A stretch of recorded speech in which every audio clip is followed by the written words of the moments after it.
Hi, I'm Don Dodge, and this is Google Root Access. Today, my guest is Louis Gray, my friend and colleague from Google. We had a great show last week, and I invited him back again this week to go deeper on luck and timing and what it takes to succeed as a startup. Welcome, Louis. Thanks for having me on again, Don. Appreciate it. Yeah. So we got into it a little bit last week about luck and timing and how that plays into success. We've both been in startups where we worked hard, we had a great idea, we did the best we could, and for various reasons, it didn't work. How big of a part do you think luck and timing played in some of those and some of the ones I've done? Well, I think luck and timing are significant factors. One thing about any kind of business is you're not in a vacuum. If you're starting a business in a place that has absolutely no competition, you have to kind of stop and think and say, well, maybe I'm not in a market at all, and maybe I'm deluding myself. Usually you enter a market that has significant competitors, probably 2, 3, 5 strong ones. You have to find out what it is that differentiates you. What is the market that you can go after first, where you have the highest chance of success? And what do you need to do to adapt your story as you try and broaden that market? When you look at timing, there's also a lot of other factors which you have absolutely no control over at all. One company I was with, I joined the company in 2001. We launched our first product in July of 2001. And the morning of September 11th, I was supposed to host a webinar with hundreds and hundreds of attendees talking about our latest and greatest. As you can imagine, that webinar didn't happen because of other factors. And the resulting economic crises that happened afterwards and people's lack of willingness to take more of a risk and go to things that are more entrenched and more secure really impacted us as a company and impacted our ability to be successful. And you don't have control over that. But what you do have the control over is what you have to offer, what you bring to the table, how much attention you pay to the rest of the market, what are the adjustments that you need to make, how are your customers responding to what it is that you offer, and what are your competitors doing well that you could possibly learn from and do better. So timing does matter.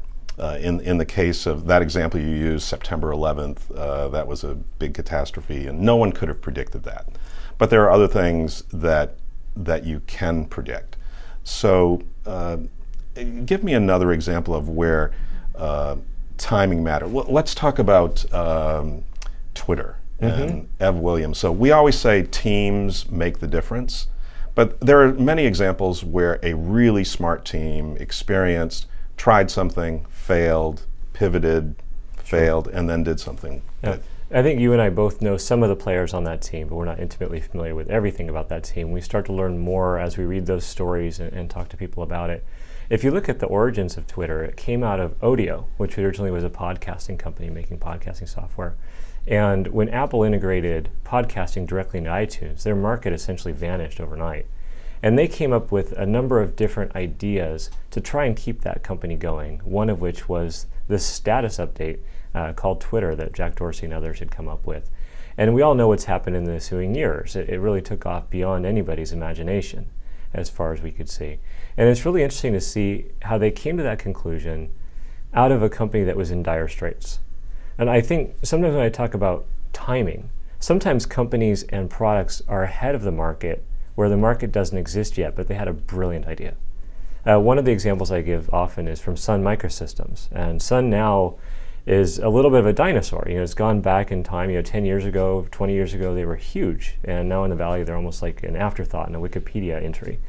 But they had a product called Sunray. And the Sunray basically was a web-based operating system where you could plug in and get all your content directly from the main server, but have nothing on your local drive. And when they originally came out, it didn't work. And there were issues with broadband ability, people not wanting to give up the content they have in their local operating system.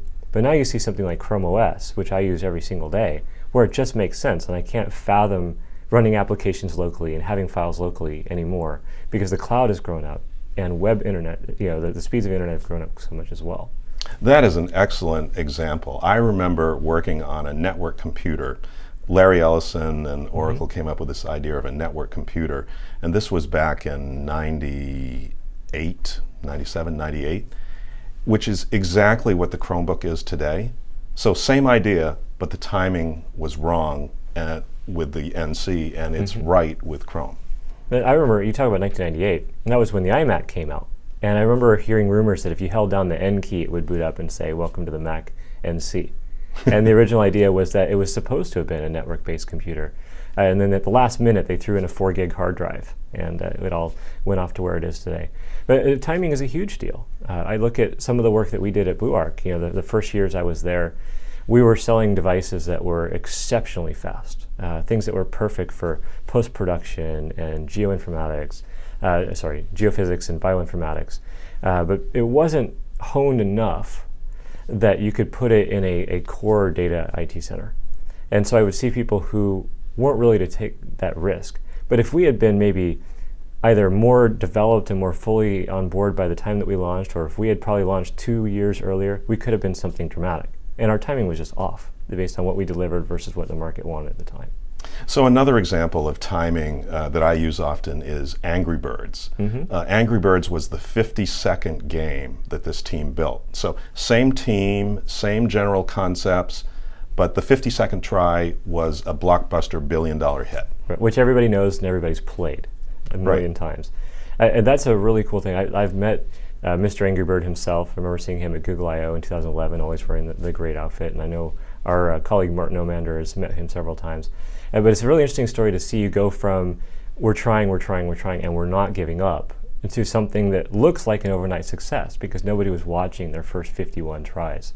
I know just before the show, you and I were talking about some well-known names in the Valley, like Marissa Mayer. Marissa's now CEO at Yahoo, had an incredible career here at Google.